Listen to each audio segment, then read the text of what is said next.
మనము ఇతరుల కంటే నీతిమంతులుగా మనం ఉండాలి. మనం ఎలాగ ఉండాలండి? మట్ల ఆదివారానికి వచ్చిన మనందరము ఎలాగ ఉండాలి? నాకంటే ఈమె చాలా నీతిమంతురాలని మరి ఆదికాండం 38వ అధ్యాయము 26వ వచనం ఒక్కసారి చదువుతారా? యోదా వాటిని నా కుమారుడైన షేలాను ఆమె నాకంటే నీతిమంతురాలు అని చెప్పెను. ఇప్పుడు జాగ్రత్తలకు ఇద్దాము. యోధా అంటున్నాడు 5వ తామరు గురించి, ఈమె నాకంటే నీతిమంతురాలు అని అక్కడ చెప్పడం జరిగింది. అంటే దేవుడు బిడ్డలము ఎప్పుడు చూసినా ఇతరుల కంటే ఆత్మీయ జీవితంలో పైవారిగానే ఉండాలి, కానీ కింద వారిగా మనం ఉండకూడదు. మరి ఈ మట్ల ఆదివారం ద్వారా దేవుడు మనందరితో మాట్లాడుతున్న ఈ మాటల వైపు మనం చూద్దాము. యేసుక్రీస్తు ప్రభువారు మత్తయి సువార్త 21వ అధ్యాయము 1వ వచనంలో మనం చూస్తే, ఆ తరువాత ఆయన, ఇక్కడ మన వైపు చూడండి, ఆయన యెరూషలేమునకు సమీపంగా ఉన్నాడు. అంటే మొదట మాట నా వైపు చూడండి, ఆయన నశించిపోతున్న ఆత్మలను రక్షించటానికి ఆయన సమీపంగా ఉన్నాడు. అంటే ఈయన చూడండి, యెరూషలేముకు దేవుడు వచ్చాడు. యెరూషలేముకు వచ్చి యెరూషలేము గురించి ఇతడు ఆలోచిస్తలా. ఎవరి గురించి ఆలోచిస్తలేదు? యెరూషలేము గురించి ఆలోచిస్తలేదు. పరిశుద్ధాత్మ దేవుడు మనందరితో మాట్లాడుతున్న మాట వైపు ముందుకెళ్దాం రండి. ఆయన జాగ్రత్తలకు ఇద్దాం. పరిశుద్ధాత్మ దేవుడు మనందరితో మాట్లాడుతున్న మాట మనందరూ దర్శిస్తున్నాడు ఈరోజు. ఆయన యెరూషలేములో ఉండి చుట్టుపక్కల గ్రామాలన్నీ పరిశీలిస్తున్నాడు. ఆ దేవుడు ఎక్కడికి వచ్చాడు? యెరూషలేముకు వచ్చాడు. చుట్టుపక్కల గ్రామాలన్నీ పరిశీలిస్తున్నాడు. మన దేవుడు ఆకాశంలో ఉన్నాడు, భూమి మీద ఏం జరుగుతుందో పరిశీలిస్తున్నాడు. నీ ఇంట్లో ఏం జరుగుతుందో పరిశీలిస్తున్నాడు, నా ఇంట్లో ఏం జరుగుతుందో పరిశీలిస్తున్నారు. భూలోకంలో ఇంకా చాలా గాడిదలు కట్టబడి ఉన్నాయి. చాలా గాడిదలు కట్టబడి ఉన్నాయి. కట్టబడిన గాడిద గురించి ఈరోజు మొదట మాట నీతో చెబుతున్నాడు. ఆయన యెరూషలేముకు వచ్చి పక్క గ్రామంలో ఒక గాడిద పిల్ల కట్టబడి ఉంది. అక్కడికి వెళ్ళి మీరు కట్టబడిన ఆ గాడిద కట్లు మీరు విప్పండి అన్నాడు. ఇప్పుడు దేవుడు నీతో చెబుతున్నాడు, ఈ గాడిద కట్టేశారు. అంటే ఈ గాడిదని కట్టేశారు. ఎవరు కట్టారు అంటే సాతానుడు ఈ గాడిదని కట్టాడు. ఆమేన్. సాతానుడు ఈ గాడిదని కట్టేశాడు. దేని చేత కట్టేశాడు? పాపం చేత కట్టేస్తున్నాడు, లోకం చేత కట్టేస్తున్నాడు, లోక ఆచారాల చేత కట్టేస్తున్నాడు, భయం చేత కట్టేస్తున్నాడు. రకరకాలుగా వాడు కట్టేసి వాడు స్వాధీనంలోనే అందరిని ఉంచుకుంటున్నాడు. అందుకని దేవుడు కట్టబడిన ఆ గాడిద దగ్గరికి వెళ్ళి ఆ గాడిద కట్లు మీరు విప్పండి అన్నాడు. విప్పండి అంటే యేసయ్య ఈ మాట చెప్పినప్పుడు ఆ ఇద్దరు శిష్యులు ఏమంటున్నారంటే హృదయంలో ఆలోచించుకుంటూ ఉన్నారు. ఏమి ఆలోచించుకుంటున్నారు? అయ్యా, లోపల పక్క ఊరు గాడిదది, ఆ గాడిద కట్లు విప్పితే అక్కడ ఉన్న వాళ్ళు మమ్మల్ని ఏదోటి అంటారో, లేకపోతే ఆ గాడిది యజమానుడు ఏదోటి అంటాడో. ఇప్పుడు ఎలాగానే ఏలో హృదయంలో ఆలోచించుకుంటున్నారు. కానీ హృదయంలో ఆలోచించుకున్న ఈ ఇద్దరు శిష్యులు ఆలోచించుకుంటుంటే అక్కడ 10 మంది శిష్యులకి ఆలోచన అర్థం కావట్లా.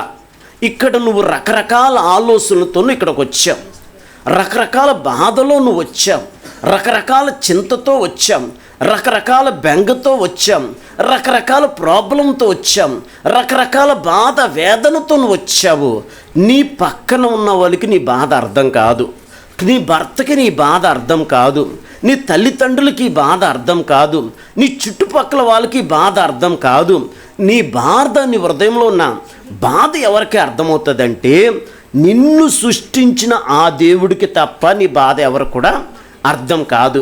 ఆ హృదయంలో ఉన్న వేదన, ఇద్దరు శిష్యులకు ఉన్న వేదన దేవుడు వెరిగి, మీరు కట్లు విప్పుతున్నప్పుడు ఎవరైనా మిమ్మల్ని అడుగుతారు, ఇది ప్రభుకు కావాల్సి ఉన్నదని చెప్పండి, ఆ గాడిదను ఇదిగో మీకు పంపించేస్తారు, మీకు కూడా పంపిస్తారు, మిమ్మల్ని ఏమీ అనరు అని అక్కడ చెప్పడం జరిగింది. వీళ్ళు వెళ్ళారు, పక్క ఊరికి వెళ్ళారు, గాడిద కట్లు విప్పారు. గాడిదని ఎక్కడ తీసుకొచ్చారు? యేసయ్య దగ్గరికి తీసుకొని రాకముందు దాన్ని శుభ్రంగా కడగటం మొదలుపెట్టారు. శుభ్రంగా కడగటం మొదలుపెట్టారు. ఆమేన్. ఇందుట్లో ఈ గాడిద ఎక్కడెక్కడ దొల్లొచ్చిందో తెలీదు, ఎక్కడెక్కడ తిరిగి వచ్చిందో తెలీదు, ఏ ప్రాంతానికి వెళ్ళిందో తెలీదు, ఎక్కడెక్కడ తిరిగి ఈ గాడిద వచ్చిందో అర్థం కాదు. ఈ గాడిద మీద యేసయ్య కూర్చుంటాడా? కూర్చుంటాడు? మీరు చెప్పండి. మీరు కొత్త ఇంట్లోకి వెళ్తే, కొత్త ఇంట్లోకే కాదండి, పాత ఇంట్లోకి వెళ్ళినా మీరేమంటారు? ఇంటి ఓనర్కి మరి ఇంక ముందున్న వాళ్ళు ఉన్నారు కదండి ఇంట్లోని, మరి ఇంటి కొంచెం సున్నం వేయించవచ్చు కదా అంటారనరండి. అయితే ఆవిడకి సున్నం వేయించుకొని, సున్నం వేసిన తర్వాత ఇల్లు శుభ్రంగా కడిగి ఆ బూజులన్నీ దులుపుకొని నీటికి ఇల్లు చక్కగా ఆమె సున్నం వేసుకొని చక్కగా చూడండి బూజులు దులుపుకొని చక్కగా ఇల్లు కడుక్కున్న తర్వాత అప్పుడు ఆ పాతింట్లోనే ఆ ఇల్లుని ఎలాగ చేయబోతున్నావు నువ్వు? కొత్తగా ఇప్పుడే సున్నం వేసినట్టుంది, ఇది ఇప్పుడే పెయింట్ వేసినట్టున్నది, ఇప్పుడే పాత ఇల్లుని ఎలా చేయబోతున్నావు? కొత్త ఇల్లుగా దేవుడు మనము ఆ ఇల్లుని చేయబోతున్నాం. ఇప్పుడు ఈ గాడిద ఎక్కడెక్కడ తిరిగి వచ్చిందో తెలీదు, ఎక్కడెక్కడ తిరిగిందో ఆయనకు బాగా తెలుసు. ఆ గాడిద మీద ఆయన అలాగే కూర్చుంటాడా? ఆయన కూర్చోడు. ఆ గాడిదని శుభ్రంగా కడిగారు. ఎవరు కడిగారు? శిష్యులు కడిగాడు. ఇప్పుడు దేవుడు కూడా వాక్యం ద్వారా నిన్ను కడుగుతూనే ఉన్నాడు.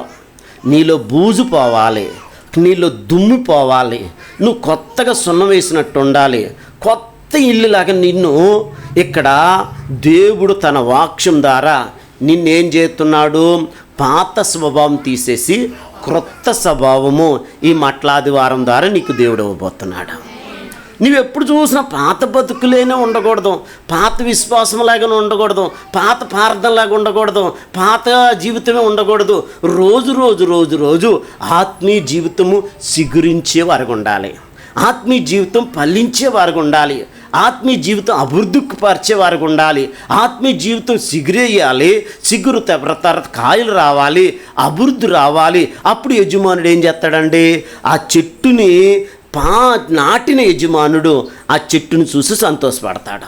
ఎప్పుడు చూసినా ఎన్నో ఇలాంటి మట్లాదివారాలు, ఎన్నో పండగలు వెళ్ళిపోతున్నాయి, కానీ బతుకులో మార్పు రాకుండా అలాగే ఉండిపోయి నాకు ఈ కార్యం చేయట్లేదు, నాకు ఆ కార్యం చేయట్లేదని అలాగా నువ్వు ఉండిపోవటం కాదు. కార్యం జరగట్లేదంటే ప్రాబ్లం ఎక్కడ ఉంది? కార్యం జరుగుతుంది లేదంటే ఏదో ఒక పాపం నన్ను వెంటాడుతుంది, ఏదో ఒక శాపం నన్ను వెంటాడుతుంది, ఏదో ఒక దురాత్మ ప్రభావంతో నేను నింపబడుతున్నాను అంటే దేవుడికి ఇవ్వవలసిన ఈ హృదయంలో స్థానము నేను ఎవరికో ఇంకొకరికి ఇస్తున్నాను. అందుకే ఇదిగో దేవుడు ఉండవలసిన ఆలయంలో ఇప్పుడు దేవుడు ఉండకుండా మరొకడు ఉంటున్నాడని నువ్వు తెలుసుకొని ఇప్పుడు అజ్ఞానం అంతా తొలగించమని, జ్ఞానంతో నింపమని ప్రభును అడగాలి. ఇప్పుడు జాగ్రత్తలకిద్దాం. ఇప్పుడు గాడిదను ఇప్పుడు తీసుకొచ్చారు, యేసయ్య దగ్గరికి తీసుకురాకముందే గాడిదని ఏం చేశారు? శుభ్రంగా కడిగారు. శుభ్రంగా కడిగిన తర్వాత అప్పుడు వస్త్రాలు పరిచారు. రెండో మాట ఏంటండి? వస్త్రాలు పరిచారు. ఆమేన్. వస్త్రాలు అనేది రక్షణకి సాదృశ్యంగా ఉన్నది, కృపకి సాదృశ్యంగా ఉన్నది. ఆమేన్. హల్లెలూయా. రెండోది పరలోకానికి సాదృశ్యంగా ఉన్నది. ఈ వస్త్రము వేసిన తర్వాత ఇప్పుడు పాత జీవితం పోయిన తర్వాత, పాత ప్రభావం అంతా కడిగిన తర్వాత ఇప్పుడు క్రొత్తది అయ్యింది. ఏదండి? గాడిది. గేదె కొత్తదయింది, నలుపు అలాగే ఉంది. ఇప్పుడు ఏ నలుపు పోయింది? హృదయంలో ఉన్న నలుపు పోయింది. ఏమి నలిపోయిందండి? హృదయంలో ఉన్న నలుపు పోయింది. ఇప్పుడు మనం పైన తోముకుంటున్నాము, పైన పూసుకుంటున్నాము, పైన మెరుపులు కనపడుతున్నాయి మనకి. లోపల ఎవరు కడుక్కుంటలేదు. లోపల ఏదండి? హృదయాన్ని కడుక్కున్నవారు చాలా తక్కువ, హృదయాన్ని ఇచ్చేవారు చాలా తక్కువ. పైన మెరుపులే చూస్తున్నాము, కానీ ఆత్మీయ మెరుపు ఎవరు కూడా కనపడతలేదు. హృదయాన్ని కడుక్కునేవారు చాలామంది తక్కువ, హృదయాన్ని ఇచ్చేవారు చాలామంది తక్కువ అని ప్రభు వాక్యం మనకి తేటగా చెబుతుంది. ఇప్పుడు ఈ గాడిదను తీసుకొచ్చిన తర్వాత, కడిగిన తర్వాత, రెండోది ఈ గాడిదకి ఏం పెట్టా చూడండి, వస్త్రాలు వేసిన తర్వాత అప్పుడు యేసయ్య చూడండి గాడిద మీద కూర్చున్నాడు. రెండోది ఏంటండి? వస్త్రాలు వేసిన తర్వాత గాడిద మీద కూర్చున్నాడు. గాడిద మీద కూర్చున్న తర్వాత గాడిద ఏం చేస్తుందండి? ఎక్కడ నడుస్తుంది? భూమి మీద నడుతులేదు, వస్త్రాల మీద నడుస్తుంది. వస్త్రాల మీద నడుస్తుంటే వస్త్రాల మీద గాడిద నడుస్తుంటే ఘనత ఎవరికి వస్తుంది చెప్పరేంటి? ఘనత ఎవరికి వస్తుంది? సిస్టర్లో అందరికి నా వందనాలు. ఒక్కరు కూడా వందనాలు చెప్పలేదు. మీరు వందనాలు ఎందుకు చెప్పరు? మీరు వందనాలు అందరికీ. బ్రదర్లో అందరికి వందనాలు. ఎప్పుడన్నా ఈ ముఖానికి ఎప్పుడన్నా ఎవడన్నా మనకి వందనాలు ఎప్పుడని చెప్పారా? దేవుణ్ణి నమ్ముకోక ముందు ఆడికి దండం పెట్టడం ఏంట్రా? ఈమెకి దండం పెట్టడం ఏంట్రా? దేవుణ్ణి నమ్ముకున్న తర్వాత మనకు కనపడిన వెంటనే ప్రైజ్ లార్డ్ బ్రదర్, సిస్టర్ వందనాలు, బ్రదర్ వందనాలు, మనం అడగక ముందే వందనాలు చెప్తున్నారు. మీరంటే నేను వందనాలు చెప్పినా చెప్పలేదు అనుకో, మీరు బ్రదర్లు కూడా వందనాలు చెప్పినా చెబుతులేదు. ఆమేన్. ఇప్పుడు మనం బయటికి వెళ్ళాక మనల్ని చూసి ఏమంటున్నారండి? గౌరవం ఎవరిని బట్టి వచ్చింది? దేవుని బట్టి వచ్చింది. ఎవరికే? ఈ గాడిదకి. ఆ గాడిది? మీరు నిజమైన గాడిదలేమో, కానీ నేను అడ్డగాడిదినిది. అడ్డగాడిది అంటారు, ప్రేమ ఎక్కువైపోయినా ఉంటుంది. నిలువు గాడిద అని తిడతారండి. అలాంటప్పుడు తిట్టినప్పుడు హృదయంలో దేవుడు ఉంటే ఏ కోపం రాదు. హృదయంలో అయినప్పటికీ దేవుడు లేకపోతే ఎవరి గాడిది? మీ అమ్మ గాడిది, మీ నాన్న గాడిది, అందరం గాడిదలు చేసేస్తారు. అలా దేవుడు ఉన్నా అనుకో, నిజమే బ్రదర్, నేను గాడిదనే బ్రదర్, గాడిదలు అంటాడు నన్ను. దేవుడు ఏం చేశాడు? ఈరోజు ఈ గాడిదని యేసయ్యను మోసే గాడిదగా నన్ను చేశాడని సంతోషిస్తారండి. అవునా కదండి? ఒకసారి మీరు ఆలోచించండి, హృదయపూర్వకంగా మీరు ఆలోచించండి. పరిశుద్ధాత్మ దేవుడు నీతో మాట్లాడుతున్నాడు. పరిశుద్ధాత్మ దేవుడు మనందరూ దర్శిస్తున్నాడు. ఈ గాడిదకి యేసయ్యకి దండం పెడుతుంటే ఆమేన్, ఇది ఊగిచ్చలాడుతుంది, తల ఊపుతుంది, నాకే పెడుతున్నారు అనుకుంటుంది. ఆమేన్. ఈ ఘనత ఎక్కడి నుంచి వస్తుంది? యేసయ్య గాడిద మీద కూర్చుంటే గాడిదకి ఘనత వస్తుంది. యేసయ్యను నమ్ముకుంటే మనకు ఘనత వస్తుందండి. ఎవరిని బట్టి వచ్చింది ఇది? ఆయన బట్టి వచ్చింది. ఆయన బట్టి మనం ఈ సంవత్సరం సజీవంగా ఉన్నాం. ఆయనే మనకి ఇల్లు ఇచ్చాడు, ఆయనే మనకు జాబ్ ఇచ్చాడు, ఆయనే మనకు ఆరోగ్యం ఇచ్చాడు, ఆయనే మనకు బలం ఇచ్చాడు, ఆయనే మనం స్వస్థపరిచాడు, ఆయనే మనకి ఏమి కావాలన్నా ఆయన బట్టే మనకు వస్తున్నాయి. ఈ వెలుగు, ఈ చల్లదనము, ఈ గాలి సమస్తము ఆయన ద్వారానే వచ్చింది. ఇప్పుడు మహిమ, ఘనత, ప్రభావాలు ఎవరికి వస్తున్నాయి? ఆయనకే నీ ద్వారా చెల్లునుగాక. ఎప్పుడు చూసినా నా దేవుడు పైవాడుగా పెట్టాలి. నువ్వు ఎప్పుడు చూసినా నువ్వు ఆయన దగ్గర తగ్గించుకునేవాడుగా ఉండాలి. ఎక్కడ చూసినా అమ్మో వాళ్ళేమనుకుంటారు, ఏలేమనుకుంటారు అని నువ్వు ఎప్పుడు చూసినా బెదిరిపోయి మాటలు బెదిరి చూపులు చూడకూడదు. 10 మందిలో మనము ప్రభును గణపరిచేవారు ఉండాలి. మనము 10 మందిలో ఆయనని హెచ్చిస్తుంటే, 10 మందిలో ఆయనను మనం పొగుడుతుంటే 10 మందిలో నిన్ను ఆయన పొగుడుతాడు. ఈ భూలోకంలో నేను దేవుణ్ణి నమ్ముకున్నానని అందరితో ఎప్పుడు చెప్తాడో, పరలోకంలో నీకు కూడా అంత ఘనత దేవుడిస్తాడు. ఈ భూలోకంలో కూడా నీకు అంత ఘనత, అంత ఆశీర్వాదం నా దేవుడు నీకు ఇస్తాడు. అమ్మో సిగ్గుందరమో బైబిల్ పట్టుకోవడానికి సిగ్గు. అలాంటి సిగ్గుపడే బ్యాచ్గా మనం ఉండకూడదు. సిగ్గుపడుతున్నవాడంటే మనం సిగ్గుపడే పని చేయట్లేదు, తల ఎత్తుకునే పని మన దేవుడు మనకు చేశాడు. అందుకే పరిశుద్ధాత్మ దేవుడు మనందరితో మాట్లాడుతున్నాడు. గాడిద ఎక్కడ నడుస్తుందండి? ఎక్కడ నడుస్తుంది? వస్త్రాల మీద నడుస్తుంది. అంటే గాడిదకి ఎంత ఘనత వచ్చిందో ఇప్పుడు మీరు చూడండి. అయితే ఇప్పుడు పరిశుద్ధాత్మ దేవుడు నీతో మాట్లాడుతున్నాడు. వారు వస్త్రాలు పరిచారు. రెండోది ఏంటండి? ఖర్జూరపు మట్టలు పట్టుకున్నారు. ఏం పట్టుకున్నారాలో? ఖర్జూరపు మట్టలు పట్టుకుని ఓసన్నా జయము, ఓసన్నా జయము, ఓసన్నా జయమని దేవుణ్ణి స్తుతిస్తున్నారు, దేవుని గణపరుస్తున్నారు, దేవుని ఆరాధిస్తున్నారు, దేవుని మహింపరుస్తున్నారు, దేవుణ్ణి హెచ్చిస్తున్నారు, దేవుని పొగుడుతున్నారు. దేవుణ్ణి అన్ని కోణాల్లో గాన ప్రతిగానాలతో దేవుణ్ణి వారు స్తుతిస్తూ ఉన్నారు. ఆమేన్. దేవుని మహిమపరుస్తూ వచ్చారు. హృదయంలోంచి కేకలేస్తున్నారు. ఓసన్నా జయం, ఓసన్నా జయమని ఖర్జూరపు మట్టలు పట్టుకుని ప్రభుని వారు ఏం చేస్తున్నారండి? స్తుతిస్తున్నారు. ఖర్జూరము చెట్టు ఎలా ఉంటుంది తెలుసా? ఈ లోకంలో ఉన్న చెట్లు ఒక్కొక్క చెట్టు వంకరగా ఉండొచ్చు, కొంచెం నిదానంగా ఉండొచ్చు. ఖర్జూరపు చెట్టు మాత్రము నిదానంగానే ఉంటుంది. మీరు ఎప్పుడైనా చూసారో చూడలేదు నాకు తెలియదు, కానీ నేను చూశాను. ఖర్జూరపు చెట్టు ఎలా ఉంటుందండి? నిదానంగానే ఉంటుంది. నిదానంగా అలాగే ఎదుగుతూనే ఉంటుంది, అలాగ చిగురిస్తూనే ఉంటుంది, అలాగ ఫలాలిస్తూనే ఉంటుంది. అలాగే నీ దేవుడు ఇప్పుడు ఖర్జూరపు చెట్టు ఎవరికి సాదృశ్యం ఉన్నదంటే సంఘానికి సాదృశ్యం ఉన్నది. ఖర్జూరపు చెట్టు ఎవరికి సాదృశ్యం ఉన్నదంటే నీతిమంతులకు సాదృశ్యం ఉన్నది. వారు ఖర్జూరపు చెట్టులాగా నిదానంగా ఆత్మీయతలో ఎదుగుతున్నవారుగా సంఘం ఉండాలని ఈరోజు ప్రభు నీతో మాట్లాడుతున్నారు. వారు ఏ మట్టలు పట్టుకొని దేవుని స్తుతించారు? ఈత మట్టలు కాదు, ఈత మట్టలు కాదు. ఏ మట్టలు అండి అవి? ఖర్జూరపు మట్టలు. ఖర్జూరము చూడ నిదానంగా ఉన్నట్లు నీ జీవితం కూడా నిదానంగానే ఉండాలి. అవునంటే అవును అనాలి, కాదంటే కాదనాలి. ఇప్పుడు ఖర్జూరపు చూడండి 92 దావీదు కీర్తన 12వ వచనము ఖర్జూరపు గురించి అక్కడ రాయబడి ఉంది. నీతిమంతులు ఖర్జూరపు వృక్షం వలె మొవ్వు వేస్తారు. అంటే ఎప్పుడు చూసిన సంఘంలో ప్రతి బిడ్డ ఎలాగుండాలి?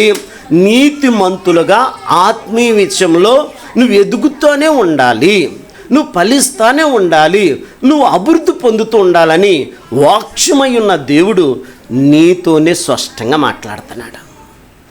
నీతోనే మాట్లాడుతున్నాడు. అంటే ఇప్పుడు జాగ్రత్త ఆలకిద్దాం. ఈ నీతిమంతులు జాబితాలో నువ్వు ఉన్నావు. అయితే ఈ నీతి చూడండి, ఖర్జూరపు మట్టలు పట్టుకొని దేవుణ్ణి స్తుతిస్తుంటే యెరూషలేములో ఉన్న ప్రజలందరూ బెత్తరబోయి చూస్తున్నారంట. ఏంటి ఇంత జనం, ఏంటి ఇంత జనం, ఈయనకి ఎక్కడి నుంచి వచ్చారు? ఇంతమంది ఈయన్ని స్తుతిస్తున్నారు, ఇంతమంది ఈయన పొగుడుతున్నారు, ఇంతమంది ఈయన హెచ్చిస్తున్నారని వారందరూ ఏమైపోయారంట? చూడండి ఆ మాట చదువుకుందాం రండి. హల్లెలూయా. యెరూషలేముకు వచ్చినప్పుడు ఈయన ఎవరో? ఆమేన్. ఇప్పుడు అక్కడ ఉన్న వాళ్ళకి మీరు జాగ్రత్త ఆలకిద్దాం. ఏమంటున్నారు? ఇంతమంది ఈయన గణపరుస్తున్నారు కదా, ఈయన ఎవరో? 10వ వచనంలో రాయబడింది 21:10. ఇక్కడ చూడండి, ఈయన ఎవరో. 4వ మాట ఏంటండి? ఈయన ఎవరో? ఈయన సర్వాంతర్యామి. ఎవరో? ఎవరో? ఈ గాడిద మీద ఊరేగించుకుంటూ స్తుతించబడుతున్న ఆ యేసుక్రీస్తు ప్రభువారు ఆకాశాలు మహాకాశాలు పట్టజాలని సర్వాంతర్యామి. ఆమేన్. సమస్తము ఆయనని నడిపిస్తున్నాడు. సమస్తానికి అధిపతి అయిన, సమస్తానికి శక్తిమంతుడైన ఆయన ఎవరో అని అక్కడ వాళ్ళు అనుకుంటున్నారు. ఆయన ఎవరు? సర్వాంతర్యామి. చూడండి, ఆ మాట అస్సలు ఎంత అద్భుతంగా ఉందంటే, ఎంత ఆశ్చర్యకార్యం ఏంటంటే, నీ చేతుల్లో నా చేతిలో భవిష్యత్తు లేదు. ఎవరి చేతిలో లేదు? ఆయన మన చేతుల్లో మన భవిష్యత్తు లేదు. భూత భవిష్యత్తు కాలంలో ఉన్న దేవుడు నేనని ప్రకటన గ్రంథంలో రాసిపెట్టాడు. ఆమేన్. నువ్వేమై ఉన్నావో ఆయన దయ వల్ల ఉన్నావో. ఇంకా కొద్ది చేపట్లో, ఇంకా గంట చేపట్లో ఈరోజు ఏం జరుగుతుందో, రేపేం జరుగుతుందో ఎవరి చేతుల్లో ఏమీ లేదు. సమస్తం ఆయన చేతుల్లో ఉంది. ఆమేన్. ఈయన ఎవరో? సర్వాంతర్యామి, సర్వ సృష్టిని నడిపిస్తున్న దేవుడు. ఈయనకి తప్ప ఎవ్వరు కూడా, ఈ నరుడు అన్న వాడికి ఏం జరుగుతుందో ఎవ్వరు కూడా తెలీదు. మార్కు సువార్త తీయండి, 6వ అధ్యాయము 14వ వచనంలో అక్కడ రాయబడి ఉన్న మాటను మనం చదువుకుందాం. ఆయన గనుక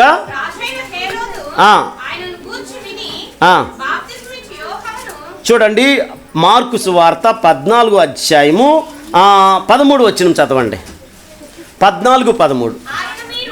ఆయన మీరు పట్టణంలోనికి వెళ్ళండి. ఆమేన్. అక్కడ ఏమని రాయబడి ఉందంటే, పస్కాను మనం ఆచరించాలి. ఇప్పుడు ఈరోజు పస్కాను ఆచరించాలి. పస్కాను ఆచరించాలంటే ఎక్కడ ఆచరిస్తాము? ఎక్కడ ఆచరించడానికి వారికి ఏమి కూడా తెలీదు. పస్కాను ఆచరించడానికి ఏదోటి సిద్ధం అవ్వాలి. ఎక్కడ సిద్ధం చేయాలి, ఎక్కడ సిద్ధం చేయాలి? తల్లడిల్లిపోతాం కానీ, అలాగే ఉండిపోతాం కానీ దేవుడు మాత్రం అడగరండి, ప్రార్థన చేయరు. చాలామంది ఇదే మనం బలహీనత ఉండి ఆశీర్వాదాలు చాలామంది పోగొట్టుకున్నాము. అయితే దేవుడు ఏమన్నాడంటే, మనం పస్కాన్ని ఆచరించాలి.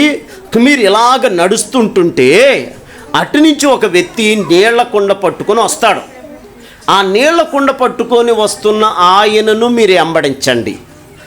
ఆయన ఇంటి పైన పెద్ద మేడగది ఒకటి చూడండి ఉంది. ఆ మేడగదిలో మనము ఈరోజు పస్కాని ఆచరిద్దాము అన్నాడు. అంటే మేడగదిని సిద్ధం చేసింది ఎవరు? యేసుక్రీస్తు ప్రభువారే సిద్ధం చేశారు. ఇప్పుడు నీకు కావలసినవి, నాకు కావలసినవి, సమస్త మానవాళికి కావలసినవి సమస్తానికి సిద్ధం చేసేవాడు ఎవరు? దేవుడని ఇప్పుడు మీరు ఎరగండి. ఈయన ఎవరు? సర్వాంతర్యామని పరిశుద్ధాత్మ దేవుడు నీతో మాట్లాడుతున్నాడు. రెండో మాట, ఇక్కడ పరిశుద్ధాత్మ దేవుడు పేతురింటికి వెళ్ళాడండి. ఎవరింటికి వెళ్ళాడు? పేతురింటికి వెళ్తే పేతురు దగ్గర ఏ డబ్బులు లేవు. పేతురు దగ్గర ఏ డబ్బులు లేవు. ఐదోడికి పేతురింటికి అధికారులు వచ్చి, ఐదోడికి పన్ను కట్టవా, ఇంటి పన్ను కట్టవా అని వేధిస్తున్నారు.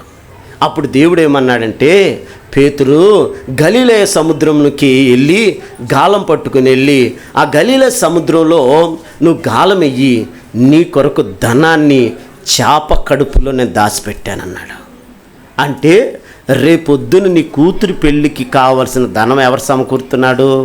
నీ బిజినెస్ కావాల్సిన ధనం ఎవరు సమకూరుస్తున్నారు? నీకు ఇల్లు కట్టడానికి దేవుడు ఎవరు సమకూరుస్తున్నారు? నీకు కావాల్సిన బిజినెస్కి కావాల్సిన ధనం ఎవరు సమకూరుస్తున్నారు? సర్వాంతర్యమైన నీ తండ్రి, నీ దేవుడు, నీకు కావలసిన అన్ని నీ తల్లిదండ్రులు ఎవరు సమకూరుస్తలేదు. నువ్వు నమ్ముకున్న నీ దేవుడు, నీ తండ్రి సమకూరుస్తున్నాడు. మనము ఈ మేళ్ళను మర్చిపోతున్నాం. ఇప్పుడు మన దేవుడు ఎవరో? సర్వాంతర్యామని. ఇప్పుడు నీకు అర్థమవుతులేదా? నీకు సమకూర్చేవాడు నీకు అర్థమవుతులేదా? అందుకే పరిశుద్ధాత్మ దేవుడు నీతో మాట్లాడుతున్నాడు. ఈయన ఎవరు అనే మాటను ఇప్పుడు మనం ధ్యానిస్తున్నాం.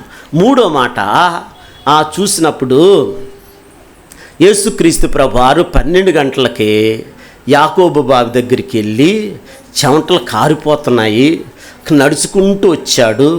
అక్కడ మానవ రీతిగా అక్కడ నిలబడి కూర్చొని ఉంటే ఆమె 12 గంటలకి అప్పుడు ఎవరు రారు. నీళ్ళు మా ఊరు సైడ్ బావిల్లో నీళ్ళు తోడుకుంటాకే ఎప్పుడు వెళ్తాము? పొద్దుట వెళ్తాము, సాయంత్రం 5 గంటల తర్వాత 4 గంటల తర్వాత ఊర్లో బావి నీళ్లు తోడుకోవడానికి అప్పుడు వెళ్తాం. కానీ విపరీతమైన ఎండలో ఎవరు కూడా వెళ్ళరు. యేసుక్రీస్తు ప్రభువారు ఆయన సర్వాంతర్యామైన దేవుడు కదా. ఈ సమరయ స్త్రీ ఆమెన్ ఆ టయానికి వస్తుందని ఆమె కంటే ముందు వచ్చి అక్కడ నిలబడ్డాడు. ఎప్పుడన్నా మనం అందరూ వచ్చేసినాక యేసయ్య వచ్చేసినాక మన వాళ్ళు చాలామంది ఇక్కడ వచ్చి ఆరాధిస్తున్నారు. వచ్చే వారి నుంచి మనసు మార్చుకుందుము గాక. అందరు అన్నారా? మనసు మార్చుకొని టయానికి వద్దుముగాక. ఆమేన్. ఇప్పుడు ఒక స్త్రీని రక్షించటానికి ఆమె 12 గంటలకు వస్తుందని దేవుడు తెలిసి 12 గంటల కంటే ముందు వచ్చి కూర్చున్నాడు ఆయన. ఆమె గురించి చూడని సర్వశక్తి కలిగిన దేవుడు ఎదురు చూస్తున్నాడు. మనం ముందు వచ్చి ఎదురు చూసే వాళ్ళు ఎవరన్నా ఉంటే నిజంగా ఎంత సంతోషపడతాడో వాళ్ళని చూసి దేవుడు. అయితే చూస్తున్నాడు. ఆమె నీళ్లు కుండ పట్టుకొని వచ్చిన తర్వాత నీళ్లు తోడుకుంటుంది. నీళ్లు తోడుకొని ఆ నీళ్లు తోడుకున్న తర్వాత అమ్మా దాహం వేస్తుంది, నీళ్ళు ఇస్తావా అన్నాడు. ఐదవుడికి నీళ్ళు ఇస్తావంటే ఆమె ఏమంటుందంటే, ఇదిగో అక్కడ ఆమె చెబుతున్న మాట ఆ మోము తగ్గించుకుంటుంది, ఈ నొమ్ము హెచ్చిస్తుంది. ఆమేన్. హల్లెలూయా, హల్లెలూయా. ఇప్పుడు జాగ్రత్తలకిద్దాము. అయితే నేను నీళ్ళు అడుగుతున్న వ్యక్తిని నువ్వెవరో తెలుసుకుంటే నేను ఎవరో అనేది అప్పుడు నీకు తెలుస్తుందని యేసయ్య చెబుతుంటే ఆమె ఏమన్నది తెలుసా? మా తండ్రి అయిన యాకోబు కంటే నువ్వు గొప్పోడువా చెప్పింది. నువ్వు మా తండ్రి అయిన యాకోబు, ఈ బావి ఎవరు తవ్వేవారు? యాకోబు తవ్వాడు. ఇది యాకోబు బావి, నువ్వు యాకోబు కంటే గొప్పోడువా చెప్పు అంటుంది.